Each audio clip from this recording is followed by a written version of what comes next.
वापस चलें, समझ में आ गया? ठीक है, ओके, आवाज आ रही है ना?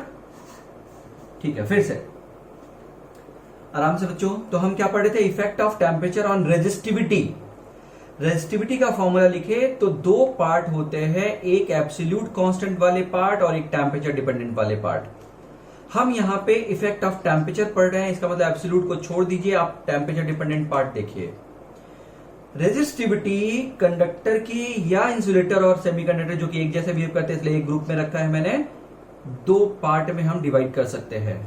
जैसे हम कंडक्टर की बात करते हैं और टेम्परेचर के इफेक्ट की बात करते हैं तो इसमें एम और ई से कोई लेना देना नहीं, इसमें नंबर ऑफ इलेक्ट्रॉन पर वॉल्यूम और टाउ रिलैक्सेशन टाइम यानी दो कोलिजन के बीच का टाइम की बात हम करते हैं। एन को जब देखते हैं नंबर ऑफ इलेक्ट्रॉन पर वॉल्यूम, तो बहुत ध्यान देने वाली बात यह होती है कि इसका इंक्रीज परसेंट में देखते हैं, ध्यान से दोनों का जो इंक्रीज देखते हैं ना, यानी पिछले वाले से कितना बढ़ गया, ऐसे कंपेयर करने के लिए तो यही करेंगे ना। तो रेजिस्टिविटी मतलब इफेक्ट ऑफ टेम्परेचर अगर देखना है तो हमें यह देखना होता है कि पहले जो था उससे कितना बढ़ा या घट गया। ओके, अच्छा, तो इसका मतलब हम इसको चेक जब कंपेयर करते हैं तो परसेंट में कंपेयर करते हैं एक चीज। अब नंबर ऑफ इलेक्ट्रॉन की बात करते हैं। मैंने कहा 1 करोड़ इलेक्ट्रॉन पहले थे फ्री और 1 लाख और बढ़ गए, तो परसेंट कितना बढ़े बच्चा? 1/100 lakhs into 100, दैट इज 1% बढ़ गया। देखो इंक्रीज कितने का हुआ? 1% का। कितने में? 100 लाख, 1 करोड़ में। ओके, जबकि यहां पे देखना बच्चों, यहां पे क्या खास बात है, एक बार फिर बता रहा हूं। यहां पे जो 1 लाख आए उसके कारण टाउ तो जल्दी जल्दी और बढ़ा ही, 1 लाख के कारण, यानी टाउ डैश ड्यू टू 1 लाख जो एडिशनल आया वो तो इंक्रीज हुआ ही हुआ, उसके कारण तो इंक्रीज हुआ ही हुआ, टाइम मतलब डिक्रीज हुआ ही हुआ। साथ में जो पहले से 1 करोड़ थे उनका भी टाउ बहुत तेजी से घट गया क्योंकि वो जल्दी जल्दी टक्कर होने लगे। यानी जब कोलिजन की बात आती है तो इसमें दोनों का रोल है, जो इंक्रीज हुआ वो भी और जो पहले से थे वो भी। जबकि अगर नंबर ऑफ इलेक्ट्रॉन की बात करेंगे तो इसमें केवल रोल किसका है बच्चा? जो नए एडमिट हुए, तो नए जो आए उसका रोल केवल है, वो कम होगा उसका इफेक्ट। जबकि नए और पुराने दोनों का जब इफेक्ट हो जाएगा तो इसका इफेक्ट ज्यादा होगा। इसका मतलब कि टाउ यहां पे ज्यादा डोमिनेंट रोल प्ले करेगा, टाउ मतलब रिलैक्सेशन टाइम। अब डोमिनेंट रोल प्ले करेगा, इसका मतलब क्या है कि ये नंबर ऑफ इलेक्ट्रॉन पर वॉल्यूम बढ़ने से रेजिस्टिविटी कम होगी, रेजिस्टिविटी कम होगी, लेकिन परसेंट में कम हुई इसलिए ये उतना डोमिनेंट नहीं है।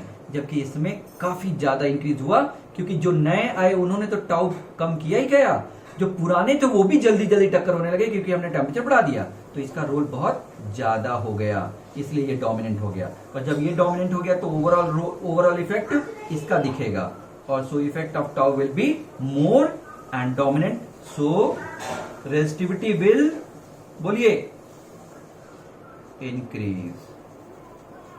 समझ गए ना? Resistivity will increase. ये हो गया आपका परसेंट देखने का। अब मेरे ख्याल से यहां पे तो आप झट से कर लेंगे। बाबू बंद करो ये।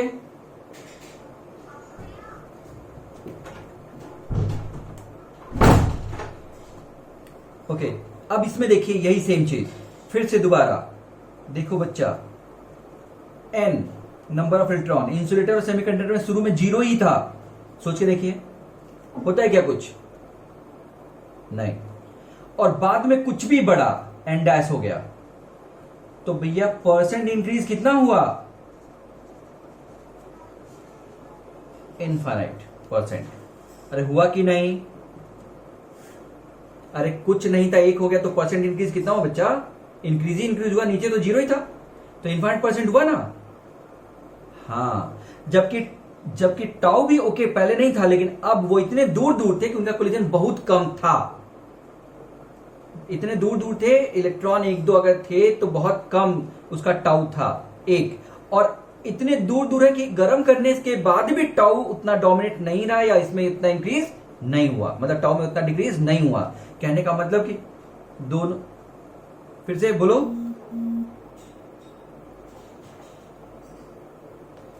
टाउ का मतलब टकराने का टाइम ना बच्चा। अब कोई दूर दूर है तो टक्कर नहीं होगी, पता चला है ना, टक्कर ही नहीं हुआ तो टाउ कम हुआ ना, बहुत ज्यादा टाइम लगा ना। टाउ कम नहीं, टाउ ज्यादा बोलो, टाउ ज्यादा था, दूर दूर था तो टाउ बहुत ज्यादा था, ठीक है। और temperature increase, number of electron number of electron पर वॉल्यूम, नंबर ऑफ इलेक्ट्रॉन पर वॉल्यूम केवल, ठीक है बच्चा। और नंबर ऑफ इलेक्ट्रॉन पर वॉल्यूम इंसुलेटर में था ही नहीं पहले, या बहुत कम था। और जैसे ही गर्म किया 1 2 2 4 भी अगर बढ़े, या ऐसे मान लेते हैं, शुरू में एग्जांपल ले लीजिए, नंबर ऑफ इलेक्ट्रॉन बहुत कम था, 10 था मान लीजिए, और गर्म करने से वो 100 हो गए। एक एग्जांपल ले रहा हूं, तो 10 से 100 बढ़ गया तो कितना परसेंट बढ़ गया? 900 टाइम्स, 900%। अरे हुआ कि नहीं? अरे बोलो, परसेंट इंक्रीज कितना हुआ? परसेंट इंक्रीज, अरे 10 से 100 हो गया तो कितने परसेंट बढ़ गया बच्चा? 900% बढ़ा कि नहीं? हाँ, ऐसे टाउ पहले बहुत कम था, लेकिन कुछ था भाई, इलेक्ट्रॉन थे तो कुछ चक्कर कर रहा था। और अब जब टाउ टेम्परेचर बढ़ाने से टाउ कम हुआ, लेकिन उतना कम नहीं हुआ, क्योंकि इतने दूर दूर के कोलिजन अभी भी कुछ खास नहीं हो रहा है। सुना कि नहीं ये लाइन? दूर दूर होने के कारण कोलिजन पहले भी कम था, और इवन टेम्परेचर बढ़ाने के बाद भी कोलिजन में परसेंटेज चेंज उतना ज्यादा नहीं होगा। तो इसमें डिक्रीज तो करेगा, लेकिन डिक्रीज कम करेगा, तो ध्यान से उतना नहीं करेगा। तो परसेंट इंक्रीज इसका बहुत ज्यादा है, ज्यादा, जबकि इसका परसेंट डिक्रीज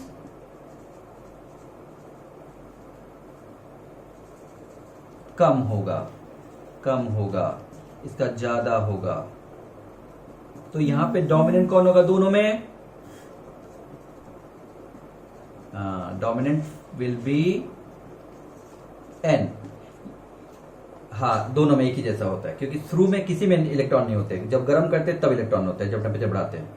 तो जब नहीं होते हैं तो इसका मतलब है कि एक तरह से इंक्रीज इन्फिनिटी है। तो डोमिनेंट विल बी एन, या so dominant effect will be of N. So dominant effect will be of N, N का इफेक्ट डोमिनेंट होगा, और इसलिए रेजिस्टिविटी विल, बोलो, डिक्रीज, क्योंकि उसका इफेक्ट है ना डिक्रीज। लिखिए लिखिए, रेजिस्टिविटी विल डिक्रीज, ये हो गया आपका effect of temperature on resistivity. जल्दी करिए।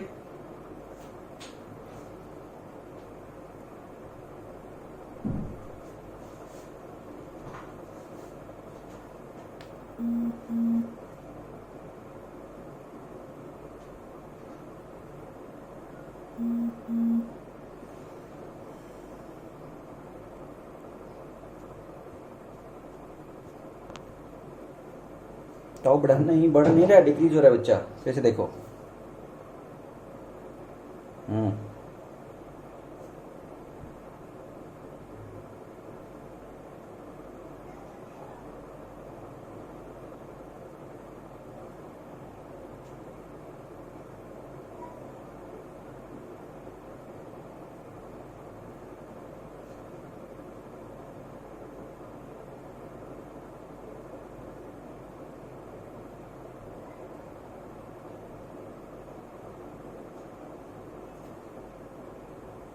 स्क्रीनशॉट ले लिया? हाँ चलिए आगे बढ़ रहे हैं। तो समझ में आ गया कि कंडक्टर में टेम्परेचर राइज करने से डोमिनेंट फीचर टाउ होता है, और टाउ तेजी से कम हो जाता है, जल्दी जल्दी टक्कर होने लगती है। और जब टक्कर बहुत जल्दी जल्दी होने लगेगी तो इलेक्ट्रॉन का चलना बहुत मुश्किल हो जाएगा। इलेक्ट्रॉन का चलना अगर मुश्किल होगा तो नेचुरल है रेजिस्टिविटी बढ़ेगी। रेजिस्टिविटी क्या होगी? बढ़ेगी। तो इसकी रेजिस्टिविटी बढ़ती है, जबकि इसमें रेजिस्टिविटी घटती है। ये है effect of temperature on resistivity. चलिए अब effect of temperature on resistance. Resistance छोटा सा एक पार्ट ये भी है।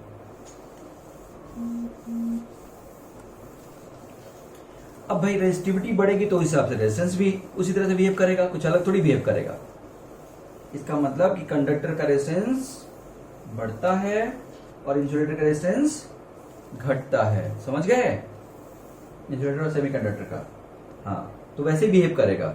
लेकिन फिर करता कैसे है वो एक चीज छोटी सी देखते हैं। मतलब उसमें कुछ फॉर्मूले हैं, कुछ क्वेश्चन हमारे होते हैं। तो सबसे पहले थर्मल कोफिशिएंट ऑफ रेजिस्टेंस कहलाता है। Thermal coefficient of resistance alpha. Equal to, आपको याद है alpha beta gamma, linear surface and volumetric expansion, याद है? अल्फा की डिफिनेशन कोई बताएगा? अल्फा की डिफिनेशन, अल्फा की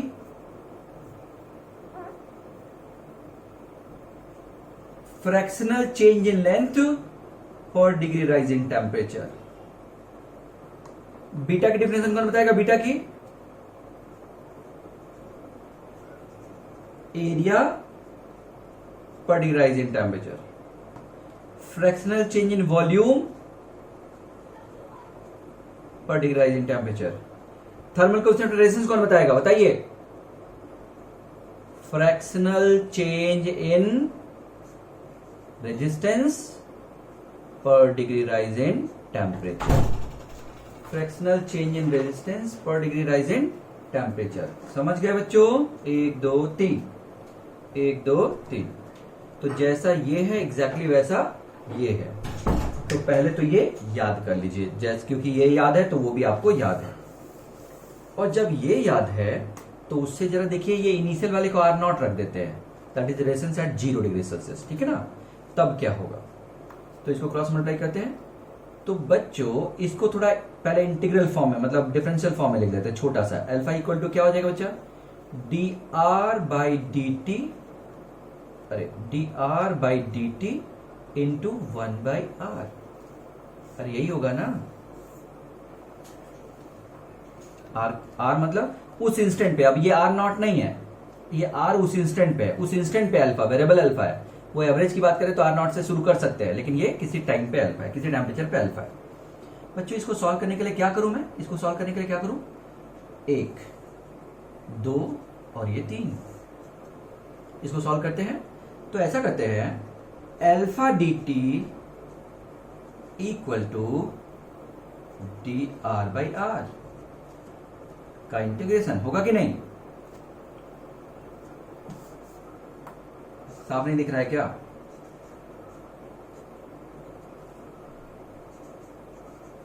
बहुत गंदी आदत है मेरी, क्या करूं?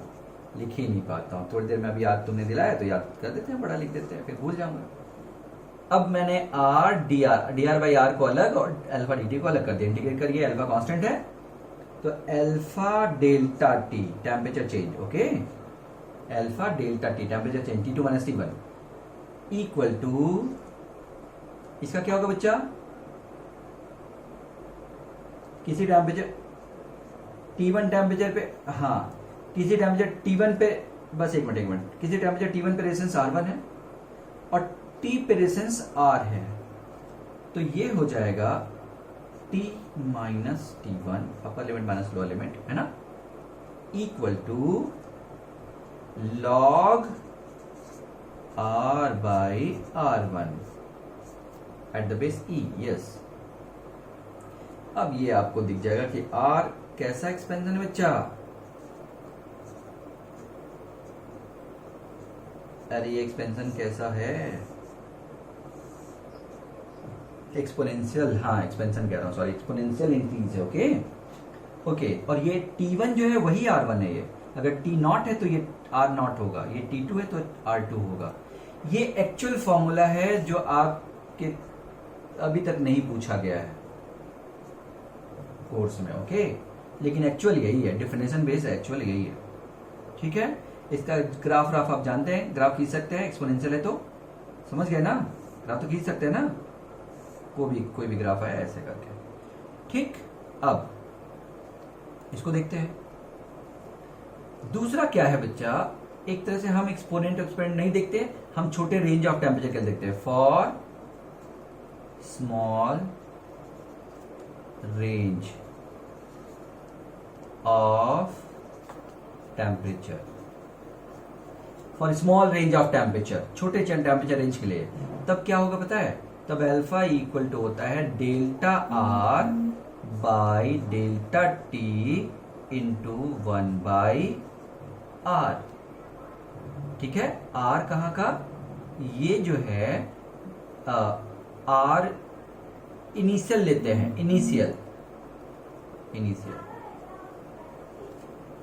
अब जरा मल्टीप्लाई करते हैं, और डेल्टा आर की वैल्यू रख देते हैं। डेल्टा आर कितना होगा बच्चा? डेल्टा आर बताइए, कौन बताएगा? Resistance at T minus resistance initial upon delta T into resistance initial. इससे आप निकालेंगे आर टी, तो आ जाएगा R T equal to R initial 1 plus alpha delta T, ये आ जाएगा। समझ रहे हैं? ये है आपका एक फॉर्मूला, लेकिन ये बहुत कम टेम्परेचर चेंज के लिए ही सही होगा, आप समझ सकते हैं। एक्चुअल जब एक्सपोनेंशियल है, एक्चुअल एक्सपोनेंशियल है, लेकिन छोटे से टेम्परेचर चेंज के लिए देखेंगे तो ये लीनियर होगा कि नहीं? और ये कैसा है? ये लीनियर है। तो एक्सपोनेंशियल है, और अगर हम लीनियर उसको ट्रीट कर रहे हैं तो ये सही आए, इससे आंसर हमारा सही है, उसके लिए क्या जरूरी है? ये बड़ा रीजन लेंगे तो एक्सपोनेंशियल हो जाएगा, छोटा टेम्परेचर रेंज लेंगे तभी होगा। तो ये छोटे टेम्परेचर रेंज के लिए ही वैलिड है। एक्चुअल तो ये है, आप समझे इससे लाइन?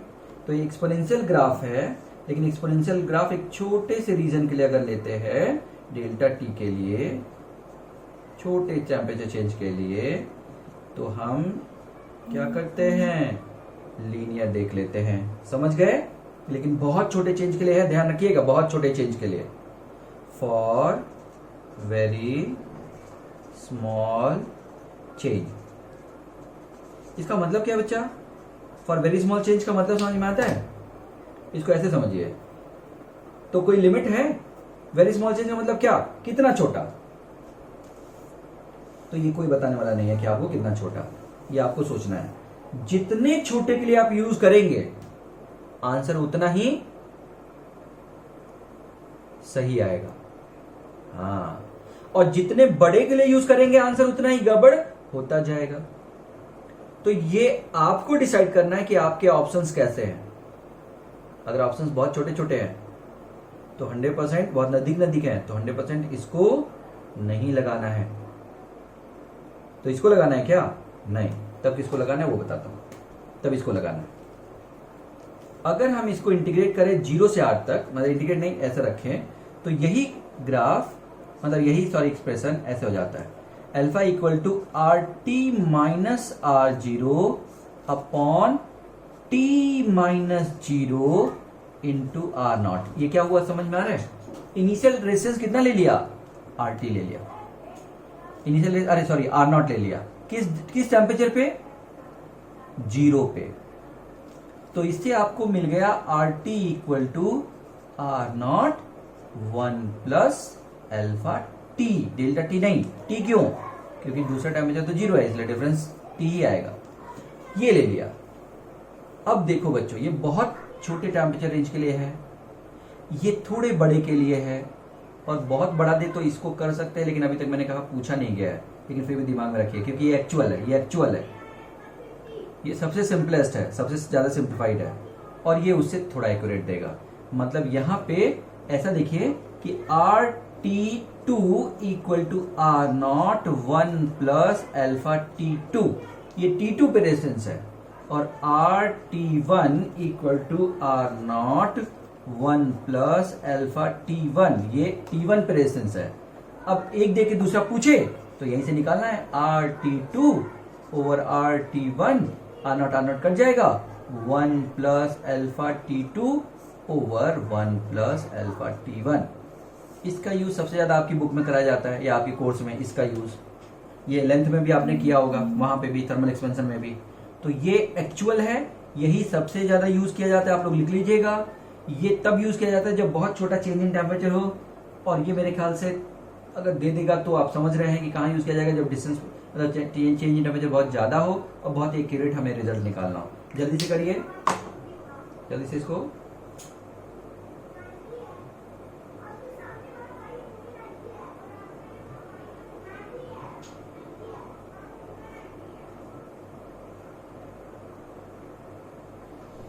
क्या समझा दो? ये डिफिनेशन याद है, समझ में आ रहा है? ये डिफिनेशन, इस डिफिनेशन को एक्चुअल तरीके से अगर सॉल्व करें, मैथमेटिक्स, एक्चुअल मैथमेटिक्स से, तो यही तो होगा ना बच्चा।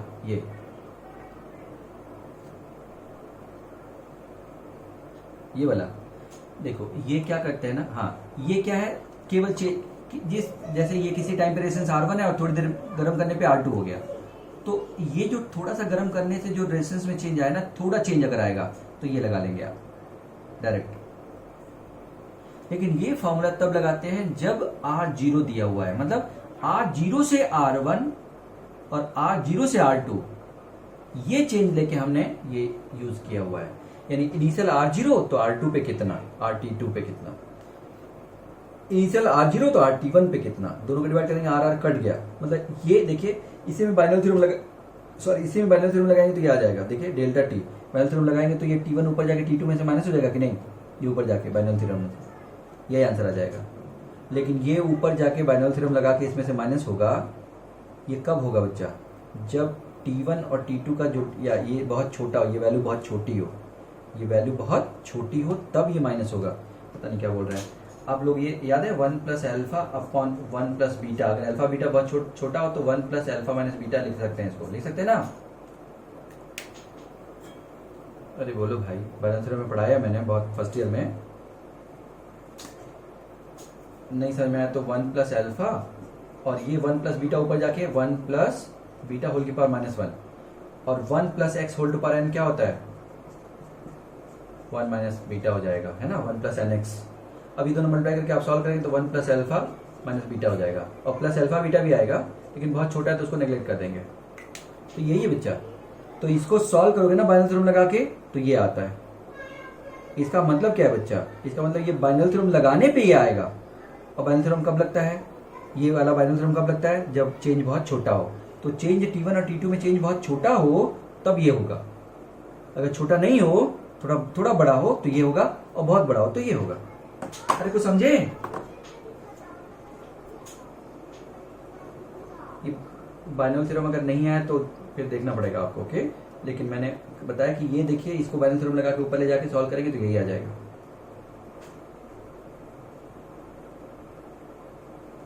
आगे बढ़े, स्क्रीनशॉट लेते रहिएगा।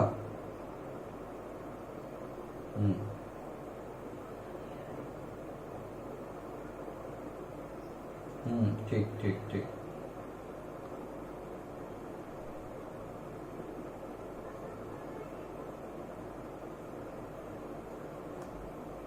स्क्रीनशॉट पहले ले लिया कीजिए आप लोग, कुछ छूटे उटे तो आपस में शेयर कर लिया कीजिए।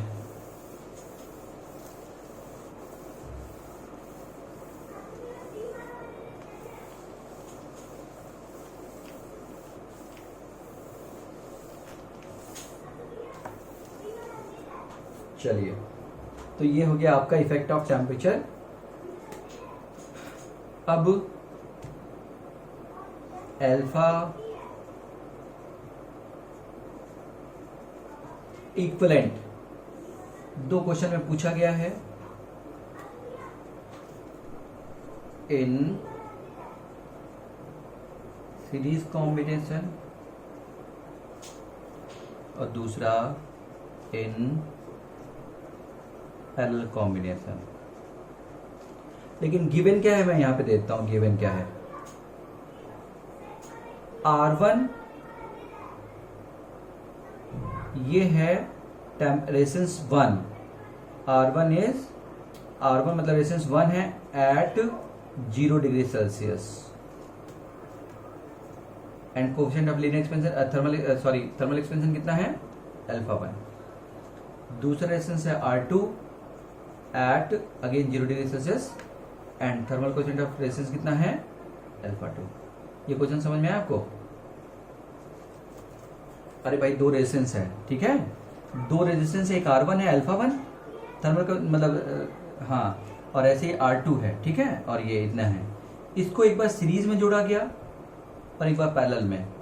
तो सीरीज में जब जोड़ा गया तो दोनों का कंबाइंड अल्फा इक्विवेलेंट कितना होगा, जब पैरेलल में जोड़ा गया तो दोनों का कंबाइंड अल्फा इक्विवेलेंट कितना होगा। क्वेश्चन समझ में आया, बोलो बोलो। हाँ, दोनों कंबाइंड मतलब दोनों एक साथ एक माना जाए तो देखिए सीरीज में क्या होता है बच्चा, ये और ये सीरीज में हमने जोड़ दिया, ये R1 है और ये R2 है एट 0 डिग्री सेल्सियस, ये दिया हुआ है ना, और यही तो R इक्विवेलेंट कितना हो जाएगा, R equivalent R in series at 0 degree Celsius कितना हो जाएगा बच्चा? R1 प्लस R2, ये हो जाएगा। ठीक, ये क्वेश्चन 1। अब ये बदल के R1 एट T हो गया और R2 एट T हो गया।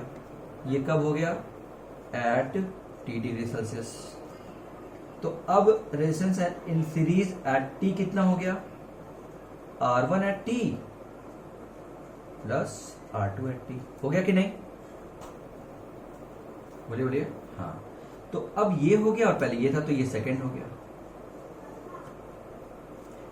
अगर मैं combined if alpha parallel is equivalent, क्या है ये? इक्विवेलेंट थर्मल कोएफिशिएंट रेजिस्टेंस है, थर्मल पूरा लिख लीजिएगा, कोएफिशिएंट ऑफ रेजिस्टेंस है, अगर रेजिस्टेंस है, इफ इतना is equivalent thermal coefficient of resistance in parallel, then ध्यान से बच्चों, ध्यान से, ये एक लाइन इंपॉर्टेंट है, बाकी सब आसान है, ये इंपॉर्टेंट है। ये पहले कितना था? ये था, अब ये बदल जाएगा, तो बदल के क्या हो जाएगा? RS जो हो जाएगा वो हो जाएगा RS not 1 plus alpha parallel into delta T. ये किसको नहीं समझ में आया? दोनों कंबाइंड अगर एक साथ ले लें, एक रेजिस्टेंस मान लें, तो इसको एक अब रेजिस्टेंस और ये पहले रेजिस्टेंस है, तो नया रेजिस्टेंस है T इक्वल टू पुराना resistance plus 1 plus alpha equivalent into delta T. लिख सकते कि नहीं ऐसा? हमने क्या किया? हाँ, पैरेलल आर इक्विवेलेंट जो पैरेलल में है उसको लेके काम कर लिया कि दोनों मिलके एक नया रेजिस्टेंस ये है और पुराना रेजिस्टेंस ये है, तो नया रेजिस्टेंस इक्वल टू पुराना resistance 1 plus alpha equivalent into delta T. समझ गया कि नहीं? अरे पैरेलल नहीं, सीरीज ना, सॉरी, अरे यार सीरीज है ये,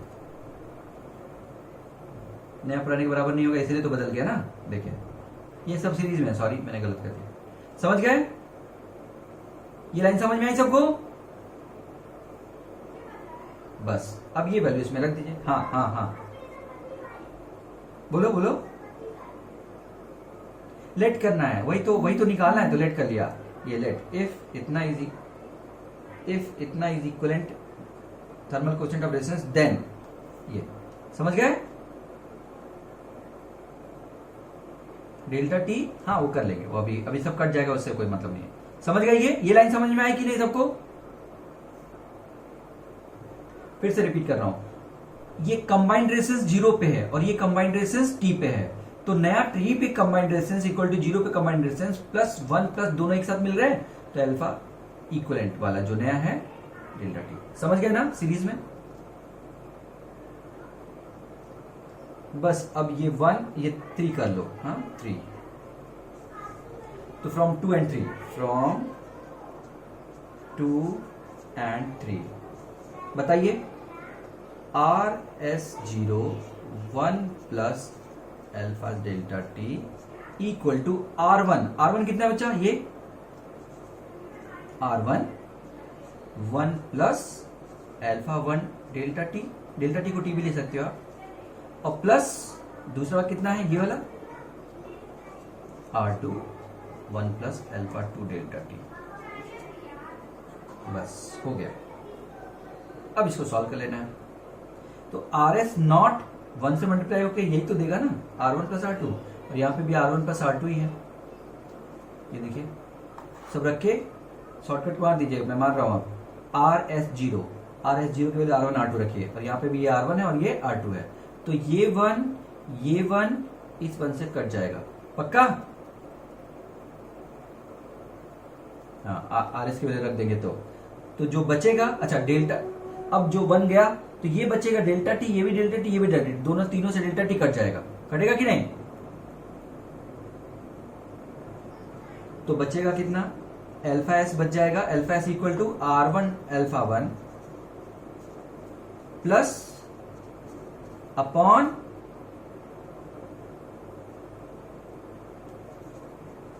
that is R1 plus R2।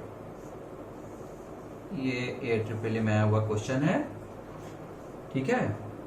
तो ये क्वेश्चन है, उसके सीरीज कॉम्बिनेशन में R इक्वलेंट। अब पैरेलल में चले जाते हैं, सेम क्वेश्चन वही करिए, तो मैं डायरेक्ट कर रहा हूं। ये देखिए, ये पैरेलल कॉम्बिनेशन है, तो आर इन पैरेलल 0 पे equal to 1/R1 plus 1/R2, ये इक्वेशन 1। कोई दिक्कत है?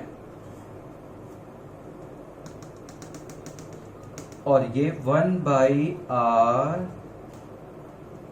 इन parallel at T equal to 1/R1 at T plus 1/R2 at T, equation 2। But अब ये वाला R parallel at T equal to R parallel at 0 1 plus alpha in parallel delta T। Check करिए, ठीक है? जैसे ये वाला लिख दिया, ये वाला जैसे लिख दिया था सीरीज में, वैसे पैरेलल में ये थर्ड। बस अब शुरू हो जाइए। अब ये वैल्यू उठा के इसमें रख दीजिए, इस दोनों की वैल्यू रखिए। तो from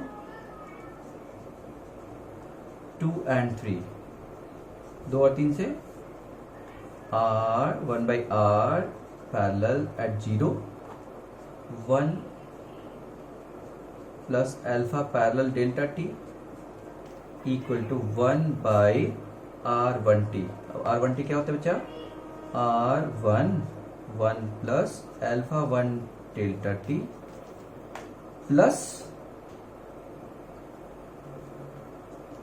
1/R2 1 plus alpha 2 delta T। समझ गए?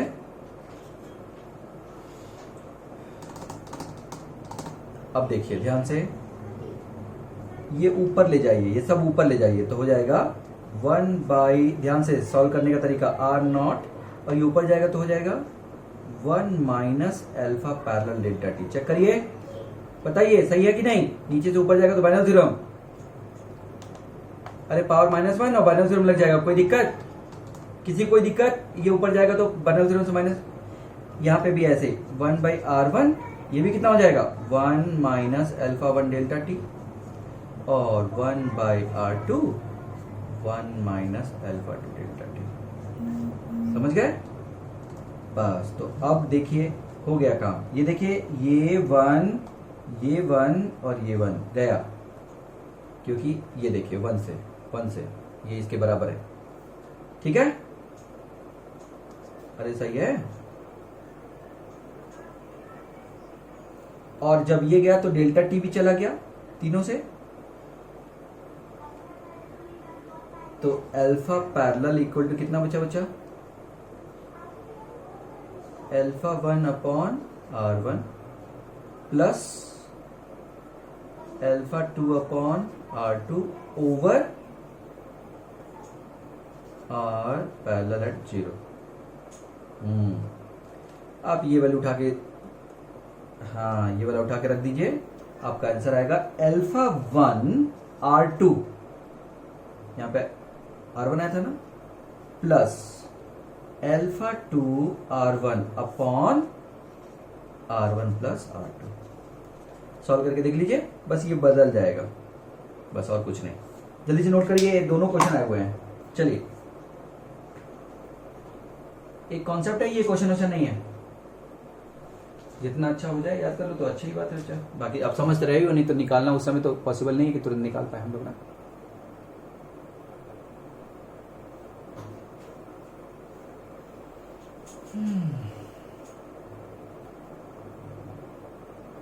आप लोगों का स्कूल सबका चलना शुरू कर दिया।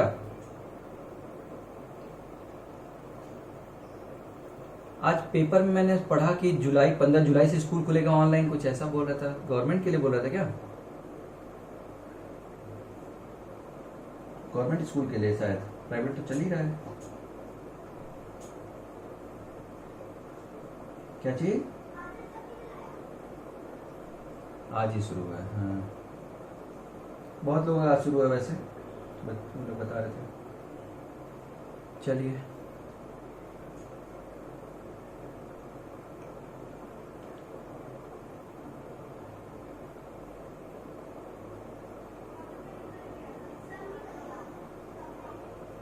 पहला काम स्क्रीनशॉट।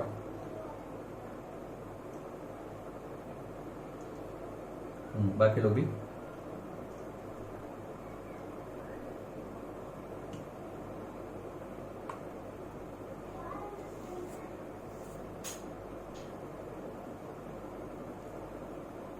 मिटा दूं?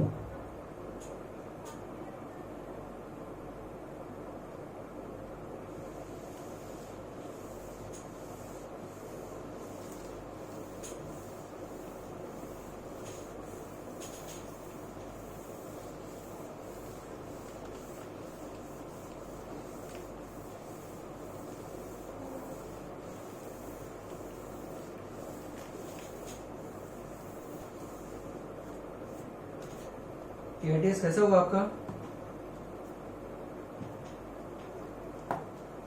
बोलिए।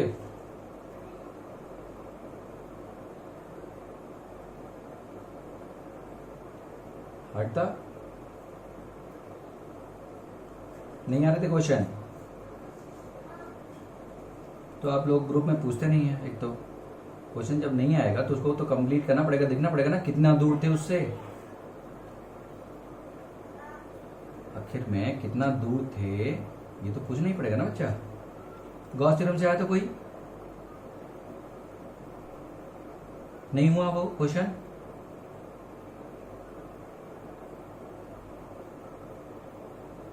किस पे बेस्ड था गॉस थ्योरम में? किस पे बेस्ड था? फ्लक्स पे बेस्ड या चार्ज इनक्लोज? किस पे, कैसे, क्या था बताओ?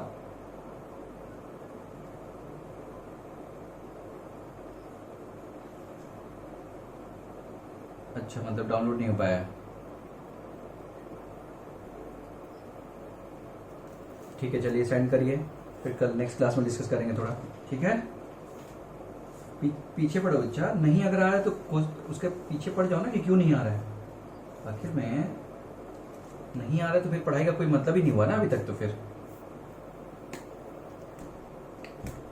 एकदम सीरियसली इसके पीछे पढ़िए, जो जो पार्ट आपको दिक्कत कर रहा है वो कहीं लिखिए और क्लास में बताइए। कोर्स हमारा कोई दिक्कत नहीं चल रहा है, इसलिए हम रिवाइज भी कर सकते हैं, ठीक है? तो जो भी प्रॉब्लम है आपको, जो भी पॉइंट नहीं समझ में आ रहे उसको बताइए, तो हम कुछ डिस्कस कर लेंगे।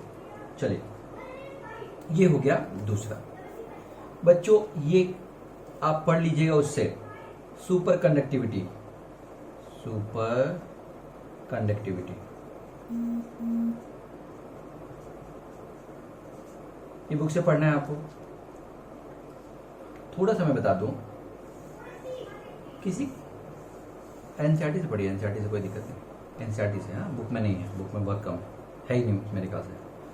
सुपर कंडक्टिविटी एनसीईआरटी की बात कर रहा हूँ। हाँ, थियोरेटिकल दिया है असल में, और कंपटीशन के से जुड़ा चीज़ नहीं है। वो इसलिए दिया है कि आपका इंटरेस्ट सुपर कंडक्टिविटी में आए, क्योंकि इस समय बहुत ज़्यादा काम इस पे हो रहा है, सुपर कंडक्टिविटी पे। ओके, बहुत ज़्यादा मतलब कि भाई नेचुरल है, पावर से जुड़ी हुई जितनी चीज़ें उस पर काम बहुत तेज़ी से हो रहा है, चाहे वो बैटरी हो, चाहे वो फ्यूल का अल्टरनेट हो, मतलब सोलर हो, चाहे कुछ भी, जहाँ पे एनर्जी से जुड़ी हुई चीज़ है, कि कम से कम एनर्जी खर्च हो ट्रांसमिशन में, यूटिलाइजेशन में, या कुछ भी। तो इसलिए उसने थोड़ा इंटरेस्ट के लिए कुछ ऐसी चीज़ें दी हुई है। ओके, मैं थोड़ा सा बता देता हूँ।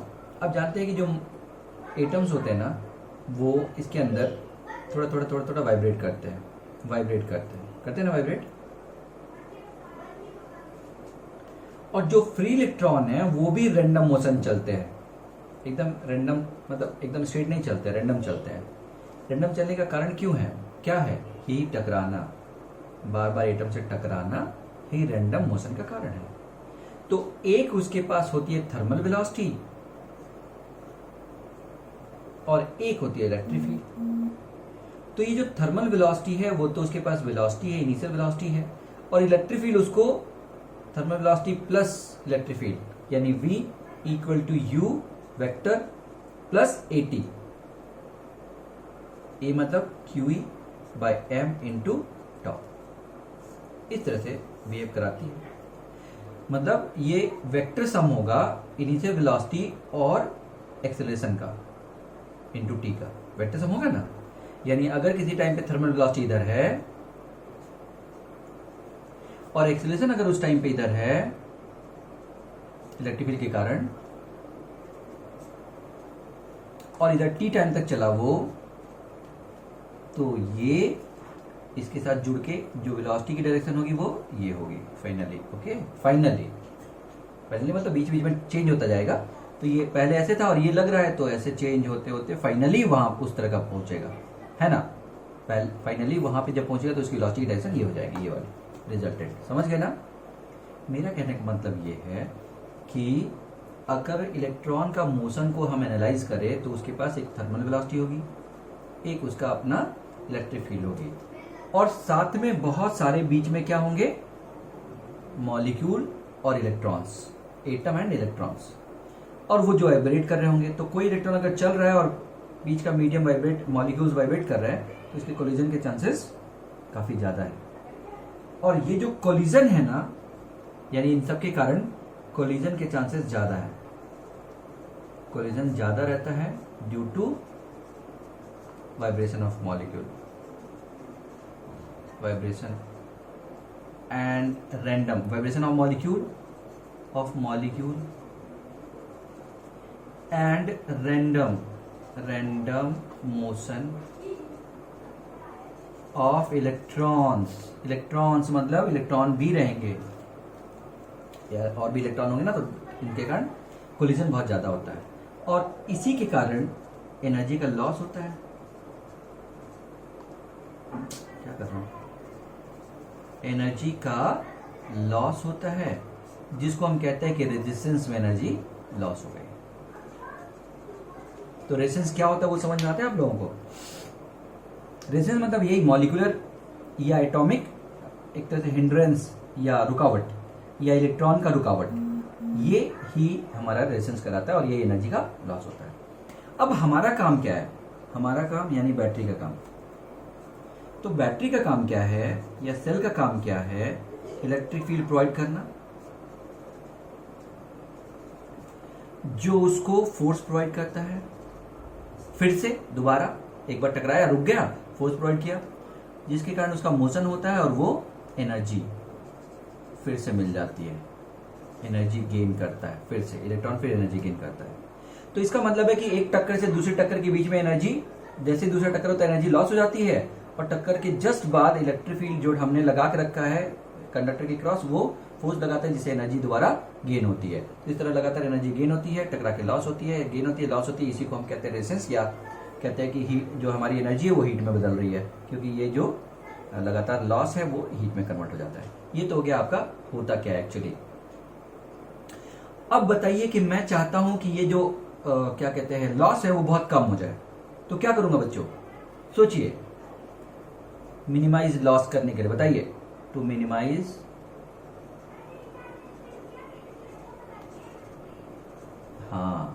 लॉस को मिनिमाइज करने के लिए वाइब्रेशन कम होना पड़ेगा। अरे कुछ समझे, वाइब्रेशन को कम करना पड़ेगा। अब वाइब्रेशन को कम करने के लिए वाइब्रेनियम थोड़ी लाना पड़ेगा, वो तो है ही नहीं। वो कहां पे है, वकांडा में, है ना। वकांडा में है, वो तो आएगा नहीं। ओके, तो इसका मतलब कि वाइब्रेशन को हमें कम करना है। अब वाइब्रेशन को कम करने के लिए हम क्या करते बताएं, टेम्परेचर कम करते हैं, टेम्परेचर कम करते हैं। हम क्या देखते हैं कि जब टेम्परेचर कम करते हैं तो अलग अलग मॉलिक्यूल के जो वाइब्रेशन है, वो मुझे नहीं पता क्यों, लेकिन अलग अलग मॉलिक्यूल के वाइब्रेशन एक ही टेम्परेचर पे जाके रुक नहीं जाते हैं।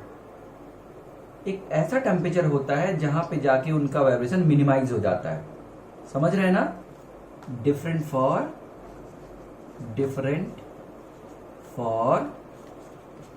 डिफरेंट मटेरियल, डिफरेंट मटेरियल, अलग अलग मटेरियल के लिए अलग अलग होता है टेम्परेचर। समझ गए, जिसको हम क्या कहते हैं बच्चों, पढ़ा होगा भाई, कॉल्ड, अरे बोलो, क्रिटिकल टेम्परेचर। ये वाला क्रिटिकल नहीं, केमिस्ट्री वाला, ये अलग क्रिटिकल टेम्परेचर है, ठीक है ना। इसका आपका क्रिटिकल टेम्परेचर। तो इस पर्टिकुलर क्रिटिकल टेम्परेचर पे इलेक्ट्रॉन, एटम का वाइब्रेशन मिनिमाइज हो जाता है एक पर्टिकुलर सब्सटेंस के लिए, और जब वाइब्रेशन मिनिमाइज होगा तो नेचुरल है कि इलेक्ट्रॉन बड़े आराम से स्मूथली चला जाएगा बिना किसी टक्कर के, और एनर्जी का लॉस बंद हो जाएगा। इसी फिनोमेना को हम लोग क्या कहते हैं, सुपर कंडक्टिविटी। अब मैं ये बुक में क्यों दिया हुआ, हमारे लिए तो कुछ है नहीं, हमारा तो बेसिक कॉन्सेप्ट है, कोई बड़ी चीज नहीं है। बुक में इसलिए दिया कि इस पे काम बहुत ज्यादा हो रहा है सब, क्योंकि नेचुरल है। अगर ये खोजा गया तो आप समझ रहे हैं कि एक तरह से रिवोल्यूशन हो जाएगा, जो भी एनर्जी का लॉस हो रहा है ये सब है वो सब खत्म हो जाएगी, और हम कहीं से भी कहीं तक एनर्जी का ट्रांसफर कर लेंगे, कोई भी फॉर्म का। जैसे मान लीजिए मैंने कहा कि भाई जो क्या कहते हैं सी के टाइड्स है, मतलब क्या कहते हैं उसको, उससे कुछ एनर्जी डेवलप होती है। हाँ, हाई टाइड लो टाइड या कोई भी टाइड जो आती है, उससे हमने लेट एक फैन लगा के हमने डायनोमो चला लिया, एनर्जी बन गई। अब पता चला कि उस एनर्जी को हम यूज ही नहीं कर पा रहे क्योंकि इतनी दूर लाने पे वो खत्म हो जा रहा है ड्यू टू रेजिस्टेंस। लेकिन अगर मान लीजिए सुपर कंडक्टर हमें मिल गया तो वो थोड़ी सी एनर्जी भी हम कहीं से कहीं पहुंचा सकते हैं, मतलब हम उसका यूज कर सकते हैं। मेरा कहने का मतलब ये है कि अगर ये होता है तो एक बहुत ही बड़ी बात होगी, इसलिए सारा काम इस पे हो रहा है, इसलिए आपके एनसीईआरटी में इसको और एक्सटेंडेड दिया हुआ है। नए नए मटेरियल, अलग अलग मटेरियल ढूंढे जा रहे हैं, एलॉय हैं या कुछ भी, दो मटेरियल को मिला के जो हाइयर टेम्परेचर पे, मतलब हाइयर टेम्परेचर उनका क्रिटिकल टेम्परेचर हो जाए। आप सुने क्या बोला मैंने अभी, यानी हम ऐसे मटेरियल ढूंढ रहे हैं, ऐसे एलॉय ढूंढ रहे हैं जो जिनका क्रिटिकल टेम्परेचर क्या हो, काफी हाई हो। अभी क्रिटिकल टेम्परेचर 150 माइनस में केल्विन, तो इस टाइप की बात हो रही है, और वो हम पॉसिबल नहीं है कि हम क्या कहते हैं डेवलप करके और उसमें यूटिलाइज कर पाए, क्योंकि उसको डेवलप करने के लिए जो खर्चा आएगा वो हमारे इससे खर्चा से काफी ज्यादा हो जाएगा जो अभी हो रहा है। तो उसको और लाया जा रहा है कि कोई ऐसा हो जाए जो नॉर्मल टेम्परेचर पे सुपर कंडक्टिविटी दे पाए। ऐसे मॉलिक्यूल्स, मटेरियल्स या एलॉयज ढूंढे जा रहे हैं। तो ये सब आपका पढ़ने का है, आप जल्दी से लिख लीजिए, खत्म करिए, स्क्रीनशॉट लीजिए, थ्योरी पढ़ना आपका है, लिख लीजिए बुक से, एनसीईआरटी से पढ़ लीजिएगा आप लोग।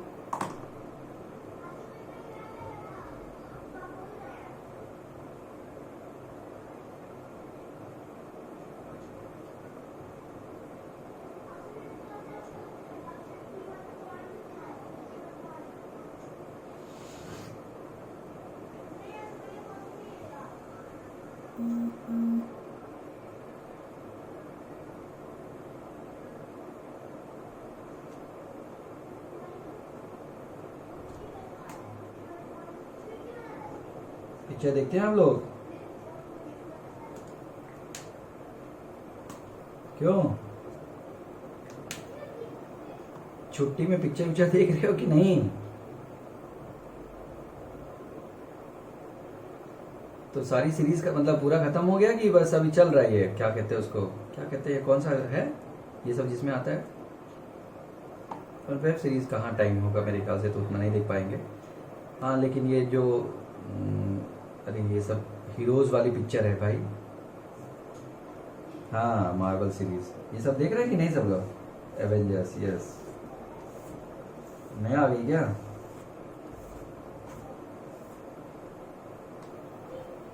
देख रहे हैं ना?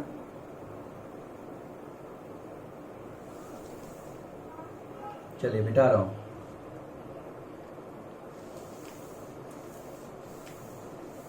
क्वेश्चंस करिए बच्चों, क्वेश्चन। पिक्चर एक साल बाद।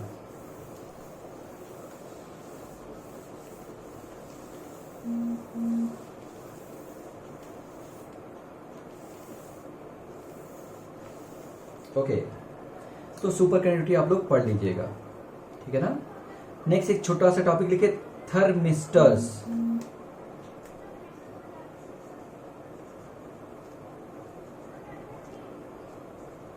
मेरे ख्याल से शायद स्पेलिंग सही है, थर्मिस्टर और मेटल ऑक्साइड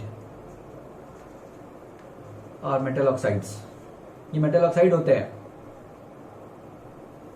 अब सोचो, ये पूछा गया था एक बार AIEEE में, थर्मिस्टर्स आर मेटल ऑक्साइड, ये वो पता नहीं क्या क्या, 4 ऑप्शन। समझ गए? कुछ भी पूछ लेता है मेंस वाला, समझ नहीं आता कि क्या पूछ रहा है। IIT वाला कुछ भी नहीं करता। Metal oxides, thermistors are metal oxides whose resistance change rapidly with temperature. Temperature के साथ रैपिडली चेंज होती है रेजिस्टेंस उसका। मेटल ऑक्साइड्स बढ़ेगा तो बढ़ेगा, घटेगा तो घटेगा, बहुत तेजी से चेंज होता है। Thermistors are metal oxides whose resistance changes rapidly with temperature, so used as current stabiliser या रेगुलेटर। इसलिए इसको करंट रेगुलेटर या स्टेबलाइजर की तरह यूज करते हैं करंट को स्टेबल करने के लिए। समझ गए? हाँ। अब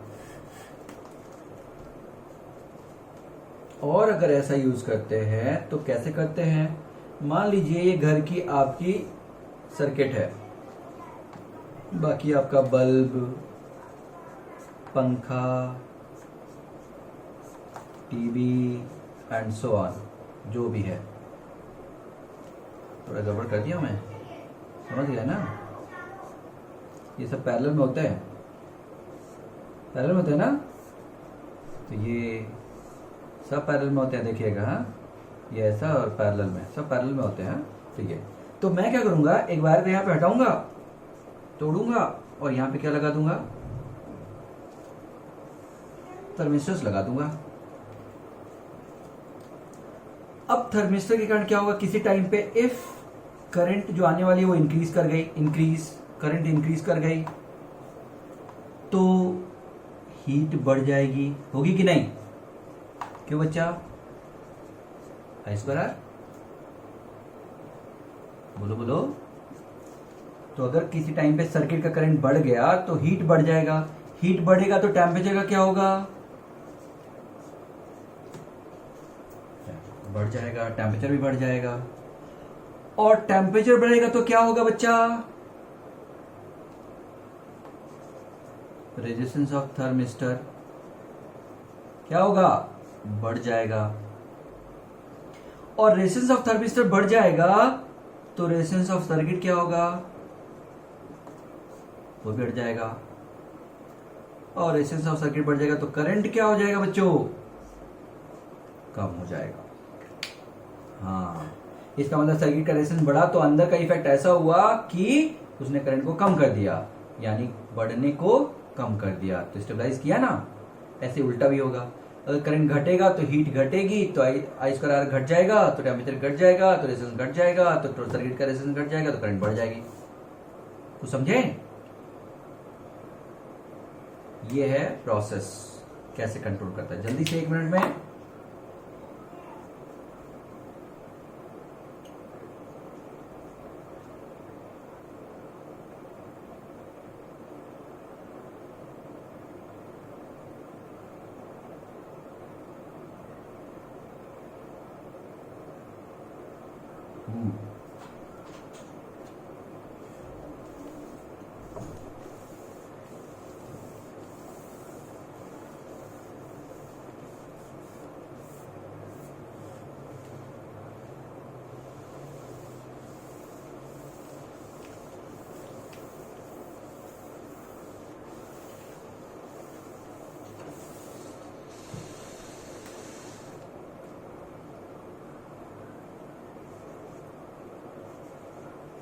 कलर कोड,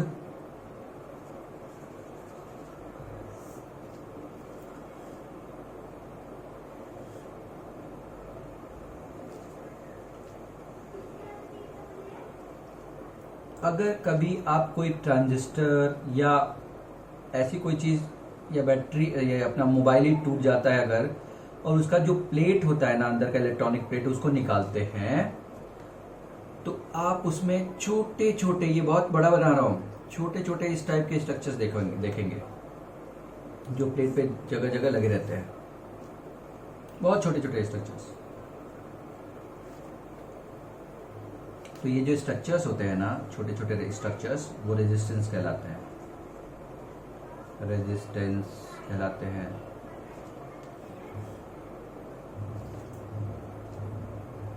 सॉरी, रेजिस्टर, एकदम सही है, रेजिस्टर कहलाते हैं।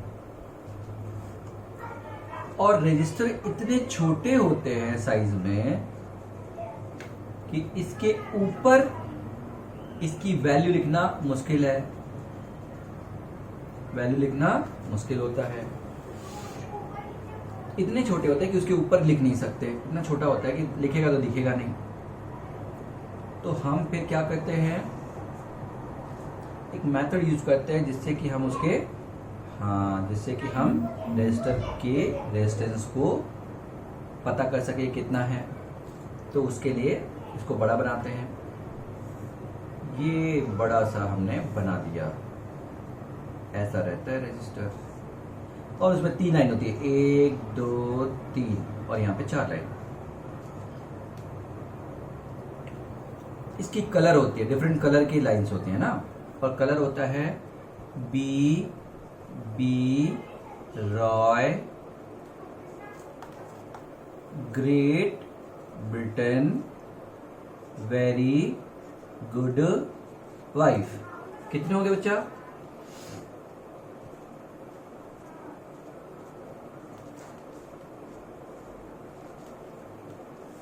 इतने कलर हो गए, 0 से लेके 10 हो गए टोटल।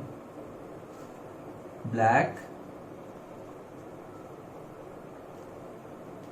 नहीं, गड़बड़ कर दिया मैंने। ब्लैक ब्लू, हाँ यही होगा, नहीं वेव और है ना, कुछ गड़बड़ हो गया। ब्राउन है, हाँ ये पहला ब्लैक होता है ना, कुछ गड़बड़ हो गया। Black brown red orange yellow, ये तो सही है। ग्रीन ब्लू यहाँ पे होता है, हाँ मेरे ख्याल से सही सोच रहा हूँ।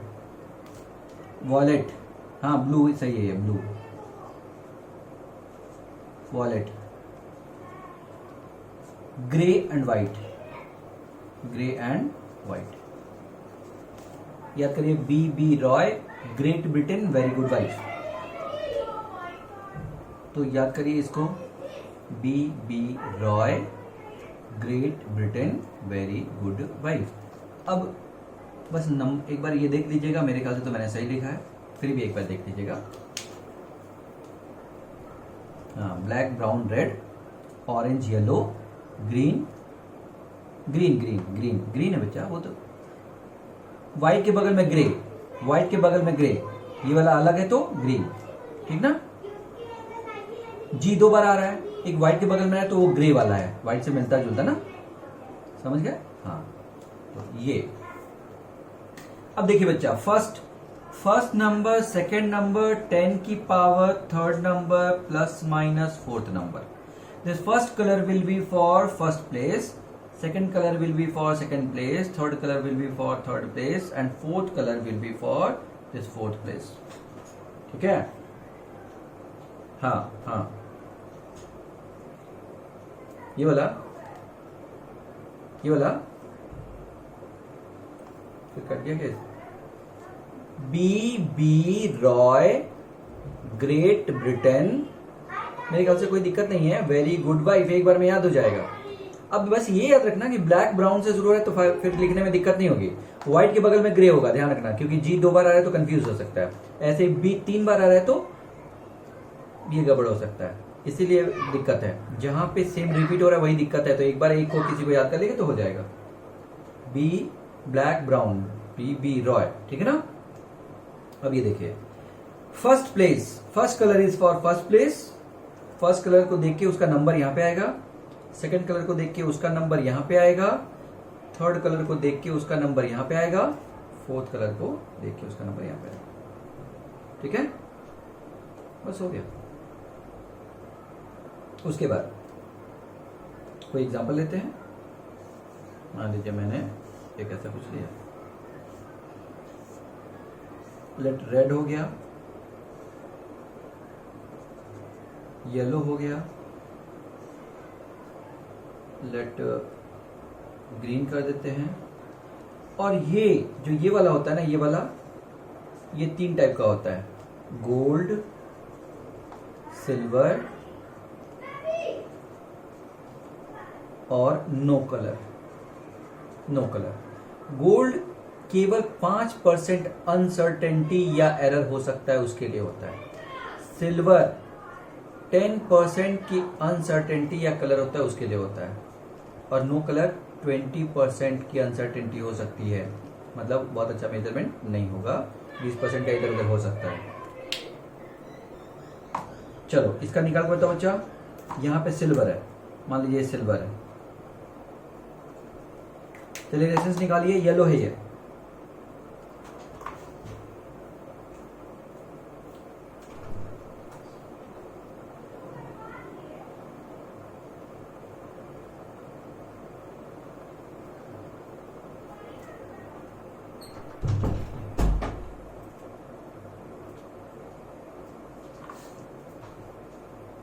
हो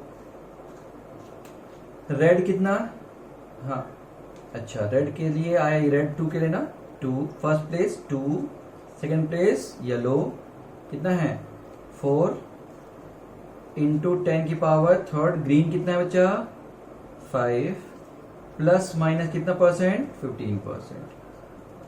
तो 15% आप इसका निकाल के यहाँ रखेंगे, ऐसे 15% में नहीं रखेंगे, ठीक है ना।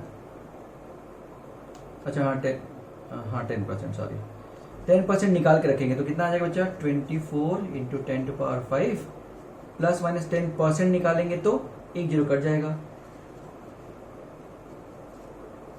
यही तो होगा ना बच्चा। ये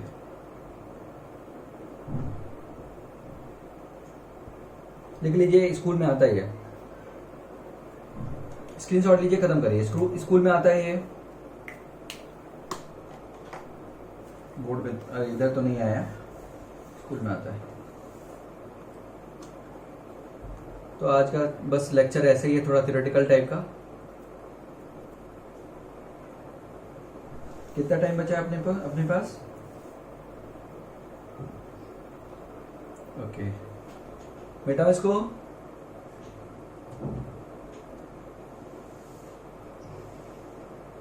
आता थोड़ा कम है, मतलब पूछा नहीं गया है कभी, मेडिकल में रहता तो थोड़ा पूछा भी जाता है, तुम लोगों में बहुत पहले कभी पूछा गया तो अलग बात है, इधर तो नहीं पूछा गया।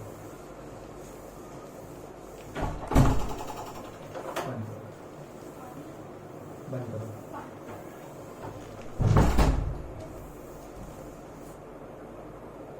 ओके ये हो गया आपका कलर कोड। अब क्या बचा है इसमें भाई, ईएमएफ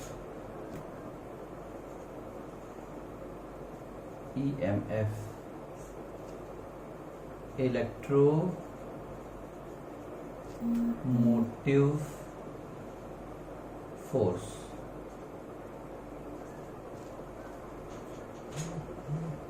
ईएमएफ मतलब इलेक्ट्रोमोटिव फोर्स, इसकी डिफिनेशन है work done per unit of charge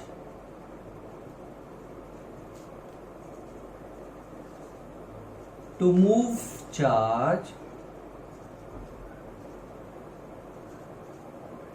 in complete circuit, पूरे के पूरे सर्किट में, कंप्लीट सर्किट में लिख दूं, कंप्लीट सर्किट में मूव करने में जितना वर्क कराया जाएगा, किया जाएगा यूनिट चार्ज पे, उसको हम कहते हैं ईएमएफ। समझ गए मतलब क्या है? एक सबसे सिंपलेस्ट एक वो ले लेते हैं सर्किट। तो एक्चुअली ये जो बैटरी है बच्चा, उसके बीच में उसका एक अपना इंटरनल रेजिस्टेंस होता है, इंटरनल रेजिस्टेंस, और ये हमने एक्सटर्नल रेजिस्टेंस लगाया। अब सेल आपने पढ़ लिया ना केमिस्ट्री में, सेल, तो सेल जो बनता है वो 2 पर्टिकुलर मेटल से बनता है ना, है ना।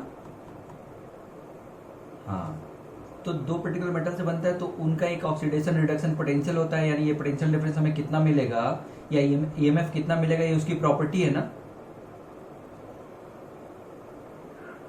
अच्छा इसका मतलब कि अगर ये जिंक और क्या क्या, कोई बताइए कौन से 2 यूज करते हैं,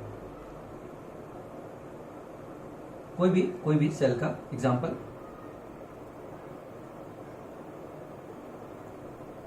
जिंक और कॉपर ले लेते हैं, तो जिंक और कॉपर ले लेते हैं। अगर जिंक कॉपर लेके चलते हैं तो उसका एक ऑक्सीडेशन पोटेंशियल डिफरेंस होगा ना दोनों का। ये जो और ये जो ऑक्सीडेशन पोटेंशियल डिफरेंस होगा, क्या वो चेंज होगा आगे जाके टाइम के साथ? वो चेंज होगा? नहीं होता है बच्चा, प्रॉपर्टी होती है वो, है ना। जिंक का ऑक्सीडेशन पोटेंशियल अलग होता है, और कैडमियम लेते तो कैडमियम का ऑक्सीडेशन पोटेंशियल अलग होता है, कॉपर लेते तो अलग रहता है। ये फिक्स रहता है, ये बदलता नहीं है ना, ये तो उसकी प्रॉपर्टी है ना। अच्छा, तो उनका जो डिफरेंस है वो भी नहीं चेंज होगा, क्योंकि वो तो प्रॉपर्टी है, वो चेंज नहीं होगा तो डिफरेंस कैसे चेंज होगा? समझ गए? इसका मतलब ये हुआ कि इनका जो एक पोटेंशियल डिफरेंस है, चाहे करंट फ्लो हो चाहे ना हो, वो इसकी प्रॉपर्टी होती है, और उसको हम क्या कहते हैं बच्चों? ईएमएफ। क्या कहते हैं? ईएमएफ। समझ गए? ये जो प्रॉपर्टी है ना, वो ईएमएफ कहलाती है, और वो फिक्स होती है, तो उसमें कोई चेंज नहीं हो सकता। ईएमएफ तो फिक्स होता है एक सेल का। अच्छा, मैं और थोड़ा सा इसके बारे में बताता हूं। अब ये ईएमएफ का मतलब क्या? ईएमएफ मतलब इसकी अपनी प्रॉपर्टी। तो अभी मैं इस लाइन को लेकर नहीं चल रहा हूं, बल्कि दूसरी लाइन को चल रहा हूं जो डिफिनेशन है उसको। तो बच्चों, इसका मतलब अगर इसको करंट फ्लो कराना है तो बाहर भी वर्क करना पड़ेगा, और अंदर अपने अंदर भी वर्क करना पड़ेगा, अपने अंदर। तो टोटल वर्क डन जो होगा सर्किट में वो कितना होगा? I² RT plus I² RT होगा कि नहीं? Total work done. अरे बाहर और अंदर, इसमें करंट अगर I बह रहा है लेट, तो इसका वर्क डन बताओ, I² RT, और इसका work done I² small RT होगा कि नहीं? हाँ। और हमें ईएमएफ की डिफिनेशन दी हुई कि work done per unit of charge दिया है ना, ये पर यूनिट ऑफ चार्ज। अब I इंटू आर कितना होता है बच्चा? I इंटू टी कितना होता है? I इंटू टी बचा कितना यहां पे? ये I इंटू टी क्यू होता है, वो कट गया, जो बचा वो IR मतलब क्या बच्चा? Potential drop external. अब दो रेजिस्टेंस हो तो दोनों का मिल जाएगा ना। अगर यहां पे R1 R2 दो रेजिस्टेंस होता तो दोनों का मिल जाता, तीन रेजिस्टेंस होता तीनों को मिल जाता। इसको हम कह सकते हैं potential drop external to cell. उसको हम कहते हैं टर्मिनल पोटेंशियल। क्या कहते हैं इसको? टर्मिनल। जो टर्मिनल के क्रॉस है, और टर्मिनल के अंदर नहीं, टर्मिनल के क्रॉस, और टर्मिनल के क्रॉस उतना ही होगा जितना कि बाहरी रेजिस्टेंस में ड्रॉप होगा। सुना कि नहीं ये लाइन? और प्लस IR, और ये है आपका ईएमएफ। यानी EMF will be equal to अब एक बार और बता दो तो कोई बताओगे कहां से? हाँ, अब देखो, सुनो इसको देखो। IR मतलब सेल से बाहर जो रेजिस्टेंस है उसमें ड्रॉप, अब सेल से बाहर एक रेजिस्टेंस है तो एक, दो है तो दो, 10 है तो 10, यानी total resistance outside of the cell, है ना। यानी सेल से बाहर जितना भी ड्रॉप है, तो सेल के बाहर जितना ड्रॉप होगा, देखियो जरा, सेल के बाहर एक रेजिस्टेंस, दो रेजिस्टेंस, पूरा सर्किट ही बना दो तुम, और सेल ये है। तो सेल के बाहर जो ड्रॉप है वो सेल के टर्मिनल के क्रॉस ड्रॉप के बराबर होगा कि नहीं? बोलो। और अंदर कुछ ड्रॉप अलग होगा, अंदर ड्रॉप कुछ अलग होगा। तो जो बाहर ड्रॉप है वो एक्चुअली टर्मिनल के क्रॉस पोटेंशियल ड्रॉप है, क्योंकि इसमें तो कोई ड्रॉप हो ही नहीं रहा है। इसमें कोई ड्रॉप हो रहा है क्या? अरे इसमें वायर में हो रहा है, वायर में तो हो नहीं रहा है, जो हो रहा है इसमें हो रहा है। तो इसका मतलब कि जो टर्मिनल के क्रॉस पोटेंशियल ड्रॉप है वही इसका ड्रॉप है। इसीलिए बाहर जो रेजिस्टेंस में ड्रॉप है उसको हम क्या कहते हैं? Terminal potential. क्या कहते हैं? VT टर्मिनल पोटेंशियल कहते हैं। अरे कुछ समझे बच्चों? तो टर्मिनल मतलब टर्मिनल पे, और बाकी जो ये देखो, ये अंदर वाला लॉस है पर यूनिट चार्ज, अंदर वाला, ये अंदर वाला। तो I into internal resistance, R क्या है? Internal resistance. समझ गए? ये है हमारा डेरिवेशन। जल्दी से लिखिए, जल्दी करिए।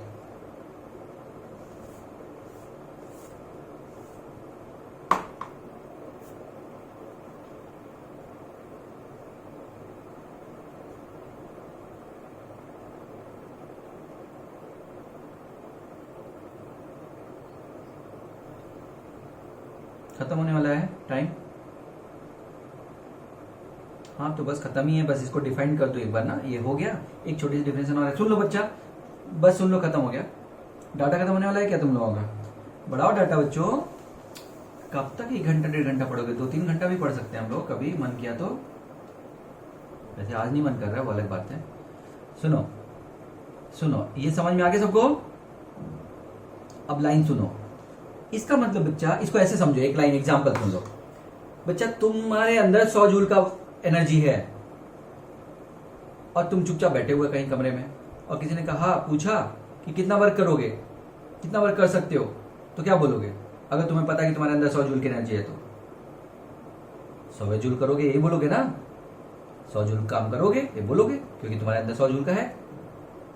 जब काम करने तुम लगे, उसने कहा चलो करके दिखाओ, तो तुम्हारे जो वर्क हुआ, आउटपुट वर्क हुआ, वो 100 जूल नहीं हो पाया, वो 90 जूल हुआ। ऐसा क्यों हुआ होगा बच्चा? सोच के देखो।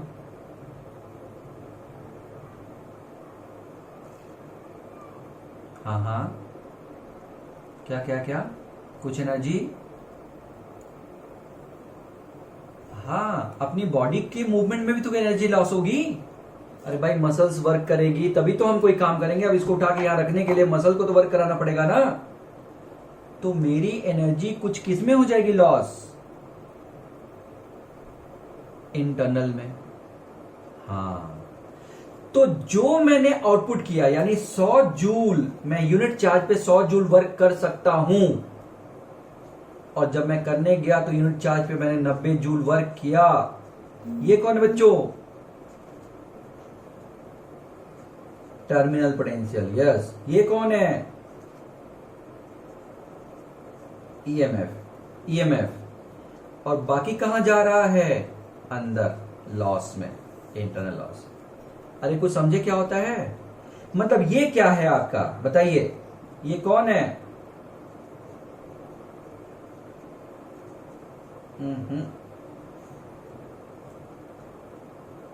औकात है, इससे ज्यादा तो कर ही नहीं सकते।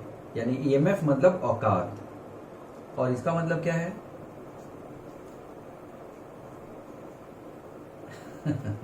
एकदम सही है, परफॉर्मेंस, है ना? और ये जो इस समय बहुत बढ़ गई है, वो क्या है? हाँ, एकदम कह सकते हो कि आलस, लेजीनेस। तो ईएमएफ का मतलब समझ में आना चाहिए। अब बताओ, अगर तुमसे कोई काम ना करवाए और मैं पूछूं तुमसे काम नहीं कराना है मुझे, मतलब कराने के लिए नहीं बोल रहा हूं, केवल पूछ रहा हूं, कितना काम कर सकते हो, कितना काम कर सकते हो, कितना परफॉर्मेंस कर सकते हो, तो क्या बोल रहे होगे अपना?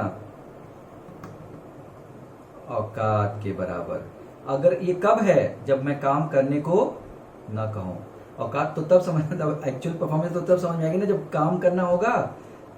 सही ना? इसका मतलब कि अगर आपको काम नहीं करना हो तो जो टर्मिनल पोटेंशियल होगा वो किसके बराबर होगा बच्चा?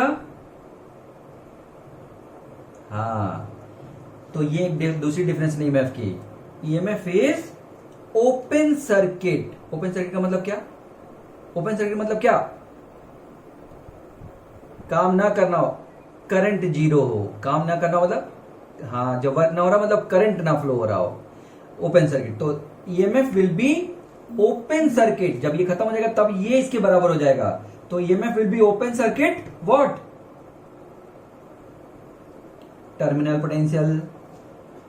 हाँ, तो एक और डेफिनेशन है, ईएमएफ इज ओपन, लिख लीजिए, खत्म करिए, सर्किट टर्मिनल पोटेंशियल। यानी अगर करंट ना बहे तो जो टर्मिनल के क्रॉस पोटेंशियल होगा वही मेरा ये औकात होगी, ईएमएफ होगा। खत्म आज के लिए, समझ गए? चलो आज के लिए इतना ही। पढ़ना शुरू करो बच्चा, क्वेश्चन करो, क्वेश्चन करो। गुड नाइट, क्वेश्चन करिए आप लोग जम के एकदम।